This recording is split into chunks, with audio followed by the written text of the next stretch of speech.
Alright, so we're back again with another concept for Bounty Rush. Today, we're going to be talking about Shiryu of the Rain, one of the more anticipated units. And especially after the controversy that is Sobamask, people are hoping that Shiryu is going to be the more broken invisible unit. So we're just going to go over some possible skills, traits that I would give to him if I was making a unit. And yeah, without further ado, no more rambling, let's just hop right into this concept. So I made Shiryu a green attacker because greens kind of need a lot of help right now, and yeah, I feel like he would work well as an attacker. So his HP is 9.3k, attack 2.3k, and defense 2.2k, just a regular balanced little set of stats. Alright, so his skill 1 is going to be one of Shiryu's more iconic lines, which is "Sorry for cutting you down," which he does right after being freed by Magellan. So with this skill, he's going to do exactly what he did in the anime and manga. He's going to charge and slice through a bunch of enemies, or one, but it's more of a slice through skill. You just charge the enemies and slice through them. And this is going to put you into the Suke state. If you guys didn't know, he has the Suke no Mi, or the invisible fruit. So this is going to put him into an invincibility state, and it's a long range charge attack with a knockback effect. You also nullify stagger with separated time.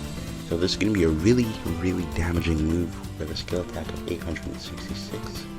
The Suke effect time will be 13 seconds, so higher than Sobamask, and I just think that's good since he actually has an invisibility fruit. So I feel like his invisibility should be stronger than Sobamask's. Alright, so skill 2 is going to be Calling of the Rain. So this is going to be a long range charge attack with a chance to inflict stun, and then a short range area attack. So essentially, again, you're just going to charge at the enemy, and then you're also going to throw out an area attack. So for anyone who doesn't get hit by the initial, they're probably going to get hit by the area attack. And then you're going to speed debuff them and nullify stagger for separated time. So you guys may have noticed that the cooldown is 50 seconds, and you will see why in a second, and you'll be agreeing. Yeah, there's a very good reason for this being 50 seconds, and let's just hop right into his traits, the best part of any concept. Alright, so without any delay, we're hopping right into the reason why that skill 2 is 50 seconds cooldown. So when spawning, Shiryu is going to gain a critical gauge. Now I'm getting more ambitious with these concepts because Bandai's getting more ambitious with their mechanics. We got a shield gauge with Sobamask. We got a whole new system for changing classes with Luffy. So I'm gonna just go out on a limb and just kind of go wild. So he's gonna have a critical gauge when he spawns. When skill 2 hits an enemy, increase critical gauge by 50%. So he's gonna be dependent on that skill 2 to increase his critical gauge. And what the critical gauge does is, once it's full, all your basic attacks will gain a 100% chance to deal critical damage for 10 seconds.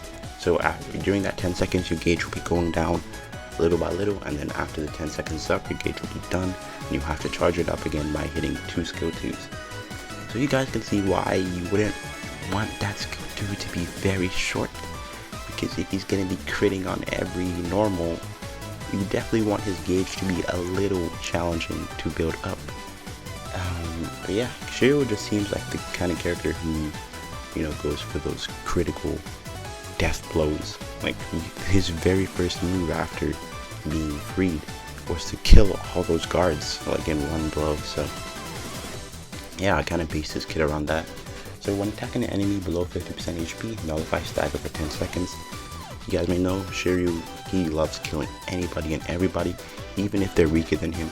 And the weaker part is what plays into this unique trait, his character trait. So when you're below 50% HP, he's going to get stronger, he's not going to be able to be staggered, making it easier for him to kill people below 50% HP. This is the kind of character that Shiryu is. He's kind of a dick. But yeah. So trait 1. When attacking an enemy in the area around your enemy's treasure, increase damage shot by 30%. Generic attacker trait, just generic damage increase. So when KOing an enemy, reduce cooldown of skill 2 by 20%. Of course, we can't have skill 2 be impossible to get back, So when you kill an enemy, you're gonna reduce it by 20%. maybe that should be reduced to 10%. 20% might be a little too much, but it's high. We kind of want good bounty fests. So if EX units are going to be $2,400 going forward, but yeah, so it would be nice to have some really good bounty fests that can actually shatter the meta, like Dofi. Alright, so when critical occurs, you guys know, any critical unit, any unit based on crits, well, not any, but for me, personally, critical units should always have HP recovery on crit. So, for Shiryu, he's going to be recovering 50? Yo, I would have been tripping if I gave him 50% HP per crit. I mean, he's going to be recovering HP by 5% every time he crits, and he uses cooldown on skill 1 by 10%. So, I don't think every critical unit should have heals, because if Dofi had heals on crit naturally without medals, I think there'd be debate for Dofi to be over Roger. Let me not overstep my boundaries or something. But you know, yeah, there could have been a debate. But anyways, 5% HP per crit and cooldown of skill 1 by 10%. And Shiryu is going to be gaining 10% skill 1 every time he crits. So that'll be useful for getting him in invincibility more often. And then finally, when dealing damage in Suke state, increase damage dealt to enemies you are strong against by 20%.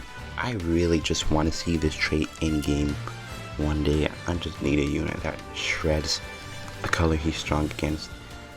So for sure, I think that'd be really nice, just to deal even more damage to blues. I guess that'd be kind of toxic, but hey, the trait is gonna come one day. It's better to come on a bounty fest than on an EX unit, right? But yeah, that's pretty much all the traits, and then the boost trait is increased critical damage by 10%. That's pretty much Shiryu. He should be coming with burgess, whatever the hell you want to call that trash ass dude. I do not care about that dude, but I mean, if Shiryu's gonna be a bounty fest, I might summon for him. He's a pretty cool character, and I know a lot of people are gonna be summoning for him because, you know, people like invincibility, people don't like Sobamask, so the natural next step would be to get Shiryu. But then there is the idea that this may not be, the next Shiryu that we get may not be the one with the invisibility fruit. It may be the impel down Shiryu. So if that happens, I'm interested to see what they do with him. So yeah, as for burgess, I don't think I'm gonna make a concept on him, honestly. I really don't like the dude, like, at all. Yonko Blackbeard definitely will. I'm still honestly confused on what they're gonna do with Blackbeard. If he's gonna be an EX unit, who's he gonna come with? Would Shiryu be a step up with him? Like, is Shiryu a step up level? I don't think so. So we'll see what happens with that. But yeah, that's gonna be the end of the video. Let me know if you guys enjoyed this Shiryu concept video. Do you think he's alright? Is he too broken? Is he not broken enough? Is he not good enough? Personally, I think he's good enough that he will do a lot of damage, but he's also not broken to the point where he's unstoppable. Obviously, invisibility is going to be a pain in the ass, but alright, I'm gonna catch you on the next one. Peace.